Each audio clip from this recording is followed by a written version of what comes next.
Wow, you guys, I can't believe we have to come out on this cold morning and observe the woods for our science project. Oh, stop whining. We're here to appreciate the Mother Earth.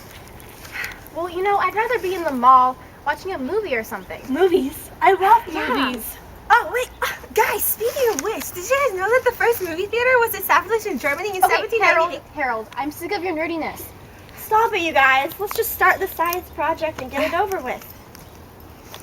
Ah, the smell of the pine trees reminds me of my favorite Walt Whitman poem, This Compost. Oh, was that the transcendentalism one? Yeah! Who's Waldo Whitman? Is he an actor? Wait, I thought he was a politician. No, he's a poet. Oh, wait, I knew that. Yeah. Oh man, I really feel like reciting his poem so bad right now. Whenever I hear his poem, I get these beautiful images in my head. Let's think about it. Something startles me where I thought I was safest. I withdraw from the still woods I loved. I will not go now on the pastures to walk. I will not strip the clothes from my body to meet my lover the sea. I will not touch my flesh to the earth as to other flesh to renew me. Oh, how can it be that the ground does not sicken? How can you be alive, you growths of spring? How can you furnish health, you blood of herbs, roots, orchards, grain? Are they not continually putting distempered corpses within you? Is not every continent worked over and over with sour dead? Where have you disposed of their carcasses, those drunkards and gluttons of so many generations? Where have you drawn off all the foul liquid and meat? I do not see any of it upon you today, or perhaps I am deceived. I will run a furrow with my plow. I will press my spade through the sod and turn it up underneath.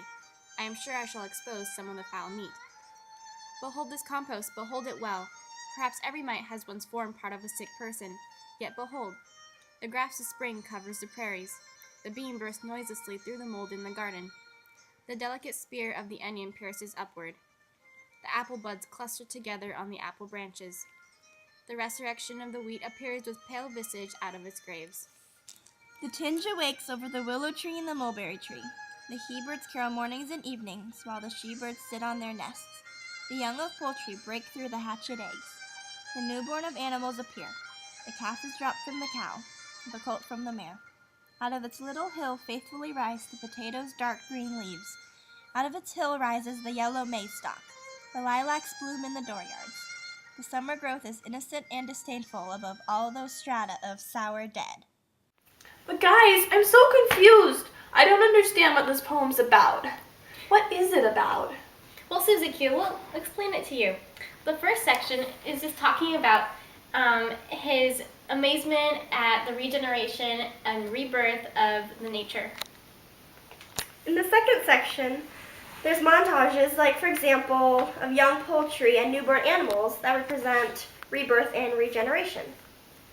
And there is also an example of sibilance, which is right there in the first line. Something startles me where I thought I was safest. Why don't they call That's it? great, Harold. Why don't they call it sibilance? Then there would be S sounds in there. That's a smart idea. That yeah. is so smart, I just Susie. realized that. Oh, wait. Susie. Yeah. Susie? Susie. Shaniqua? Shanika. That doesn't really count though, because there's a sh sound, not really an S sound. Well, anyhow, that was an example of sibilance. What else is there? What other poetic characteristics Well, are there? In the second section, has the balance of genders, where it says the he-birds carol mornings and evenings while the she-birds sit on their nests. That's a Whitman characteristic, It right? is. Also, there's juxtaposition. For example, in the second section, Whitman says, the summer growth is innocent and disdainful above all those strata of sour dead. What does strata mean? Shaniqua? Where exactly does that say? Want to Google it up, guys? Yeah, let's go to Google. Maybe it means like layers. Maybe. Like the layer. Yeah, I think the layer you're right, of- Susie Q. Very good, Susie Q. Susie Q, we're so proud of you. I think I get this poem. I sort of understand it now. Thank you so much, guys. Do you? No problem. Do you know what juxtaposition is? Juxtaposition is when the two images next to each other contrast. Exactly. And where You know- can you you find know- one of those? Oh. Right there at the here's a new one right here at the end of the first section. Let us This guy know, is talking about how he has the furrow of his plow and how nice farming is and how he's going to go through the sod and all that, and then he's talking about foul meat all of a sudden. That's very That contrasting. is a juxtaposition. You know, Susie Q. You know, I feel like my soul knows this poem now, and like I might be able to finish it for us. Really? Are you gonna recite it for us? I can. All right, let's go, Susie.